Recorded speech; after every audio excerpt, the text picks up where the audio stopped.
j'invite pour le coup Céleste Lett. Donc tout est écrit, voilà, et je regarde s'il n'y a pas de faute, Céleste, tout est juste, 2001, 2020, 2002, 2017, ça me semble correct. Et donc, on va avec Céleste Lett entendre finalement la genèse. Hein. On est sur la partie du projet de réhabilitation et surtout sur la question un peu complexe que Céleste Lett avait gérée autour de l'acquisition finalement de cette friche de centre-ville.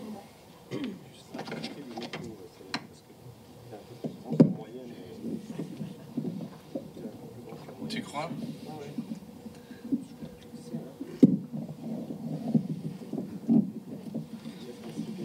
Oui, merci Hervé. Je voudrais saluer tout le monde dans mon préambule, bref, parce que le temps est compté, je crois. Et je souhaitais remercier Marc, le maire, de m'avoir associé à cette journée. Je le dis avec les organisateurs, avec Julie aussi. J'ai l'habitude de dire, et je le répète aujourd'hui, quand vous avez été maire, enfin en tout cas c'est mon cas, vous êtes plus frustré par ce que vous n'avez pas pu faire que satisfait de ce que vous avez fait. Et en l'occurrence, une de mes frustrations, c'est de n'avoir pas pu, pour les raisons que je vais expliquer, mener, en tout cas même initier ou démarrer le projet de création d'un nouveau musée, ou plutôt de transfert de musée. J'y reviendrai aussi. Donc là, j'ai un peu l'impression quand même d'être un peu dans le coup encore. Et merci Marc de m'avoir permis aujourd'hui de prendre ce petit temps de parole. On m'a dit un petit quart d'heure. J'espère, je suis bavard, j'espère ne pas le déborder. Oui, je sais que tu surveilles. Alors, mais je ne me laisse pas toujours faire. Simplement, j'ai connu une période charnière, celle de la fin des faïenceries. Ça a été un moment douloureux. C'est comme c'est toujours douloureux pour un maire de voir une entreprise fermée. Il y a eu des plans sociaux et le dernier a été fatal. Il a été fatal, mais en même temps, c'est le début d'une ère nouvelle. Une ère nouvelle parce que je le mets en lien avec ce qui vient d'être dit d'une manière très, très pertinente. C'est l'ouverture vers l'avenir avec l'exploitation, le mot n'est peut-être pas heureux, mais en tout cas l'exploitation du patrimoine, valoriser ce que des milliers de faïenciers ont pu faire pendant deux siècles et demi. Et je crois que cette période, même si le patrimoine a toujours été mis en avant, hein, je le dis parce que tous mes prédécesseurs avaient le souci de la culture, tous mes prédécesseurs avaient le souci de mettre en avant ce patrimoine, et nous avions aussi la chance, je vois Denis Bourg au premier rang, nous avions la chance aussi d'avoir des associations, que ce soit les amis du musée ou que ce soit Sargumine Passion, hein, qui est présente aussi ici, pour nous aider à la mise en valeur. Et on aura encore besoin d'eux demain, Marc, parce que tu es un homme de concertation et je sais que tu vas utiliser ces forces vives pour mener demain ce projet d'un transfert de musée. Alors, je reviens au sujet, la friche des faïenceries. Le projet de musée lui-même, qui n'est pas, et je m'attarde là-dessus, un nouveau musée, c'est un transfert de musée. Tous les ministres que j'ai pu côtoyer, de Jean-Jacques Ayagon jusqu'à Aurélie Filippetti, en passant par... qui c'est qu'on a connu encore, Frédéric Mitterrand, ont tous été unanimes à dire aujourd'hui l'État n'a plus les moyens de subventionner un nouveau musée. Là, il s'agit simplement du transfert d'un musée sur un site, sur un site qui nous semblait évident, celui que je vais développer tout à l'heure, mais transfert de musée parce que je vais partir d'un constat. Hein, ma petite intervention va se baser sur un plan constat, objectif et moyen. Le constat, c'est celui que je viens de faire par rapport à une entreprise, à une manufacture qui est en fin de vie, mais c'est aussi le constat d'un musée, malgré le zèle, la compétence et l'amour du patrimoine faïencier qu'ont pu avoir Julie Kiefer et ses prédécesseurs, Émile Decker notamment, eh bien, notre musée est quand même situé à un endroit qui n'est pas le plus fréquenté de la ville. Il donne d'un côté sur une rue Poincaré qui n'est pas la plus fréquentée, et de l'autre sur un parking qui ne l'était pas il y a 100 ans. Donc c'est déjà une situation qui n'est pas la plus favorable. Deuxièmement, un musée qui n'est pas forcément non plus exploitable et qui ne pourra pas permettre une scénographie à l'image de ce que des territoires voisins ont pu créer. Je pense bien évidemment à la Grande Place à Saint-Louis, je pense à La Ligue, je pense à Meisenthal. Donc ce sont des territoires voisins qui, effectivement, ont pu, grâce à leur création ou à leur réhabilitation, proposer aujourd'hui des choses merveilleuses. Donc on est, je répète, sur l'exploitation d'un patrimoine qui a été valorisé, mais en même temps, aujourd'hui, il faut voir, et c'est j'allais dire une chance, d'avoir cette friche de 30, 32, 33 hectares. La convention qu'on a signée, je crois, porte sur 30 hectares, mais il y a encore des territoires voisins qui peuvent aussi un jour nous échoir. Et ça a été une grande difficulté de négocier avec FSDV, donc Faïencerie, Sarreguemines, Digoin, Vitry-le-François. Difficile parce que on était là avec une entreprise qui n'avait plus rien à voir avec les entreprises d'autrefois très paternalistes. Là, c'était en tirer un maximum de profit. J'ose le dire de cette manière-là. Et j'avais l'habitude de répondre aux dirigeants que je rencontrais, qui me disaient « Oui, mais on est coté en bourse, on a des actionnaires. » Et moi, je disais « Mes actionnaires, en tant que maire, ce sont les contribuables. » Et l'estimation des domaines, je devais rester collé à cette estimation, alors que FSDV me demandait le double. Et pour vous donner un aperçu, l'estimation des domaines se situait autour de 3 millions d'euros. Alors après, hors taxe ou avec taxe, peu importe, mais retenez ce chiffre-là, alors que FSDV me réclamait plus de 5 millions d'euros. Donc, vous voyez, c'était vite réglé, c'était à un moment donné une fin de non-recevoir. Et il se trouve que j'ai eu la chance, à un moment donné, de discuter avec Alain Madelin, qui était un peu de la famille de M. Fenal, hein, qui était le propriétaire, et qui m'a dit un jour, il faut qu'on trouve une solution. Alors je lui ai dit, Alain, c'est bien simple, il faut qu'on trouve un accord, et si on n'en trouve pas, je vais faire de cette zone une ZAC, une zone d'aménagement concerté, pour mettre en place une DUP, une déclaration d'utilité publique, pour ensuite aller vers une expropriation.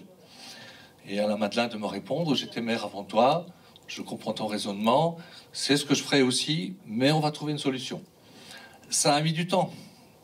Ça a mis du temps. Lorsque j'ai eu le contact avec Alain Madelin, c'était d'abord les premières fois, on était collègues députés entre 2002 et 2007, mais après je l'ai perdu de vue et les choses sont restées figées jusqu'au jour où c'est lui qui est revenu vers moi au nom de FSDV.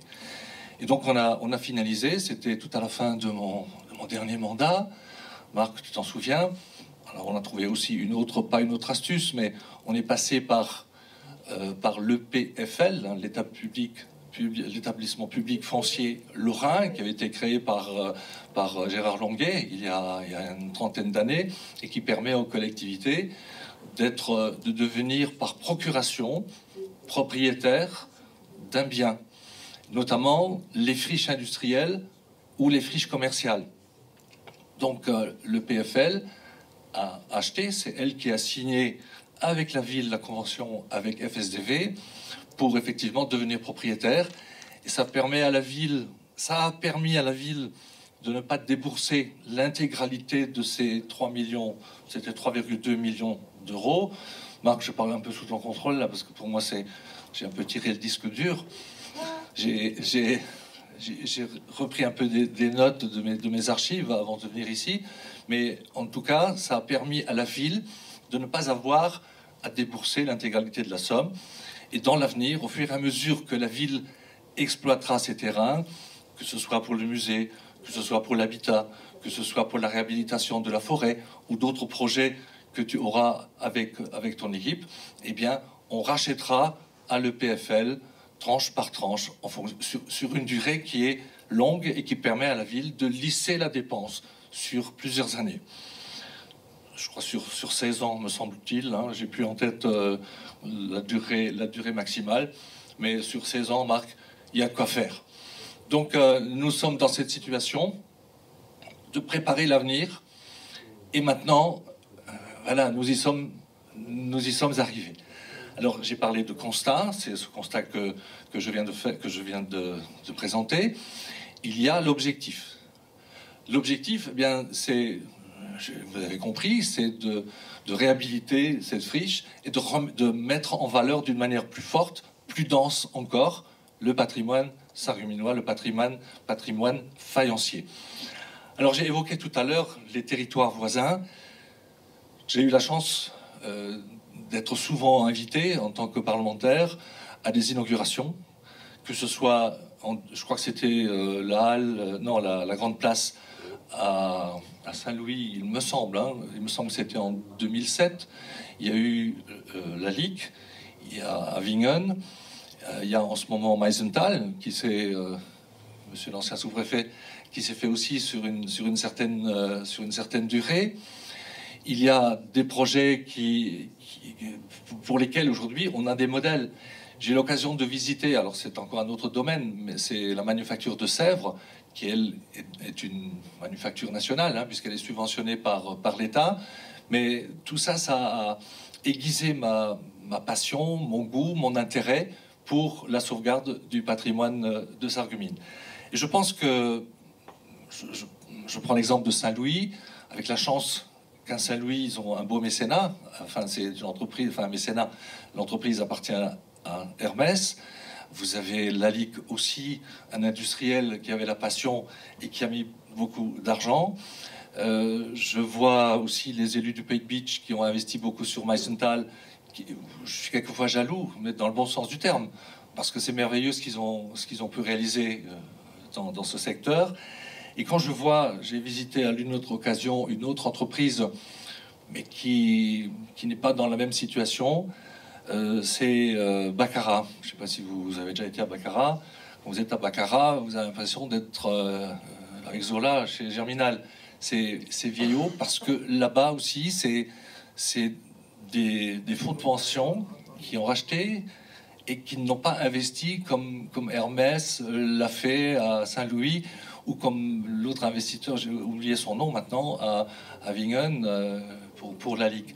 Et donc, j'espère que demain, ce sera ma conclusion tout à l'heure, j'ai dit tout à l'heure, j'espère qu'on trouvera aussi un joli mécénat pour mener à terme les projets. Alors, donc, cet objectif, c'est de mettre en valeur, d'avoir, tout à l'heure, on a parlé, je ne sais plus si c'était à table ou à une autre occasion, on a parlé, ou hier soir, tu as parlé du CIAV, hein, à Meisenthal, le Centre international d'art verrier. Par mimétisme, j'ai souvent évoqué un CIAF à Sarreguemines, un Centre international d'art faïencier. C'est-à-dire que c'est pas du commercial au sens propre du terme, c'est pas une entreprise à Beach ou à Saint-Louis qu'on a recréée, mais je pense que ça a son sens d'adosser à ce nouveau musée, d'adosser aussi la mise en valeur de cet artisanat, comme on le fait déjà un peu, puisque tous les ans, il y a non pas la boule de Meisenthal, mais à Sarreguemines aussi, on a des créations de photophores ou d'un certain nombre de produits qui se font déjà et qui pourront demain, d'une manière plus importante, se créer aussi, adossé à un musée qui ne doit pas seulement être un simple musée, mais qui doit être un musée vivant, comme les Meisenthal et comme le sont les autres manufactures ou les autres musées que j'ai pu visiter. J'ai évoqué aussi, je me souviens dans un de mes discours je crois que c'était à Meisenthal il y a une quinzaine d'années, j'ai évoqué la route. Alors, Je parlais de la route du feu. Aujourd'hui, on parle de la route des arts du feu. Je pense qu'il est important de faire ce lien entre Sarreguemines, Saint-Louis, Meisenthal et la Lick. Et je vais plus loin. Tout à l'heure, j'ai entendu parler de Villeroy-Bord.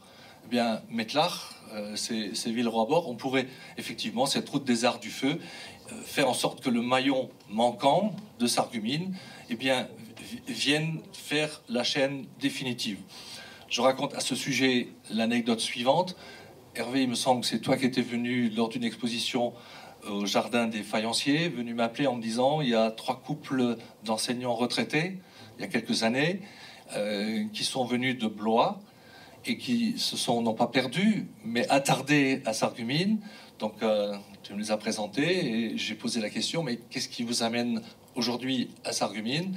Et eux de me répondre, ben, nous sommes des enseignants retraités, nous avons un week-end touristique. Hier, vendredi, nous étions au Centre Pompidou à Metz. Aujourd'hui, nous sommes à Sarreguemines. Et demain, dimanche, nous serons à Saint-Louis et à Wingen. Et je pense que ces packages touristiques, ces packages culturels, quel qu'en soit le domaine, là on est dans le domaine de l'art, eh bien c'est pour Sarreguemines un atout essentiel. Et je pense que c'est un moyen de faire connaître notre image, l'image de Sarreguemines, de sa région. Et j'espère tout simplement que tous les élus en auront demain l'ambition. Alors les moyens, c'est compliqué. Je ne suis pas sûr que ce soit le plus compliqué. Quelquefois, il faut aussi s'entendre sur un projet. Mais j'ai entendu parler, je sais que Saint-Louis, c'était à peu près entre 10 et 12 millions d'euros. Meisenthal, j'ai fait vérifier le chiffre il y a quelques jours, sachant que j'intervenais ici, on est autour de 15 millions, monsieur le sous-préfet, vous me le confirmez, c'est à peu près dans ces eaux-là. Et le projet de Sarreguemines ne sera pas loin de ces chiffres-là. Donc, l'État aujourd'hui et les différents ministres successifs auxquels j'exposais ce projet, l'idée en tout cas, qui n'était pas encore le projet, mais en tout cas l'idée. Le premier, c'était Jean-Jacques Ayagon, il y a déjà un certain temps. Eh bien, me disait que les subventions de l'État vont se réduire. Elles étaient à un moment donné à 18%. Si aujourd'hui on a 10% de l'État, c'est pas mal. Mais après, il faudra que les collectivités, que ce soit la région, vous m'écoutez bien, la région, et les deux bavards là devant, les deux régionaux, il faudra que la région aussi, à un moment donné, et je sais que Jean Rentner est, je dirais, sensible à ce type de projet. Patrick Weiten, avec qui je discutais autrefois, j'allais dire, de ce projet, il me disait être intéressé aussi, mais toujours à une époque où il y avait un peu plus d'argent. Et je pense que autant on a fait en sorte que notre médiathèque, qui était au départ un projet municipal, eh bien, est devenu un projet de l'intercommunalité, ce qui n'était pas facile il y a une quinzaine d'années maintenant. Convaincre tous les maires que c'est un projet structurant de territoire. De la même manière, il faudra que ce musée soit un projet partagé par les différentes collectivités, par l'intercommunalité. Je vais plus loin, alors l'État, j'en ai parlé, mais aussi de l'Europe, puisque je pense que Mettelach, Sarreguemines, Saint-Louis, Meisenthal, interrégional, puisqu'on est en Alsace avec la Lick, eh bien, peut être un projet demain porté par une vraie ambition de tout un territoire. En tout cas, Marc, tu as du pain sur la planche, mais je pense que tu as suffisamment de personnes passionnées autour de toi, que ce soit les personnels du musée, ils l'ont démontré pour ces 100 ans, que ce soit avec ton adjointe, ton équipe municipale, et puis aussi ceux qui t'entourent, les associations, j'évoquais tout à l'heure les associations qui sont tellement passionnées, les Amis du musée et Sarreguemines Passion, pour demain faire un beau projet. Et ma région, j'ai insisté, mais évidemment. Mais en tout cas, une chose est sûre, c'est que j'ai la conviction que ce projet se fera. Pour le mécénat, j'ai une petite idée, mais ça je ne vais pas l'évoquer ici, mais je pense qu'on peut trouver quelqu'un qui aime la faïence et qui a peut-être des moyens de nous seconder un petit peu. Voilà ce que je voulais dire dans un temps qui m'a été très réduit, mais j'ai pas dépassé, je suis arrivé à 14 minutes et demie, donc je suis prêt tout à l'heure dans le cadre des débats, des discussions, et bien de répondre à d'autres questions. C'était d'ailleurs ça l'objectif, c'est de piquer la curiosité. Merci de m'avoir écouté. Bravo.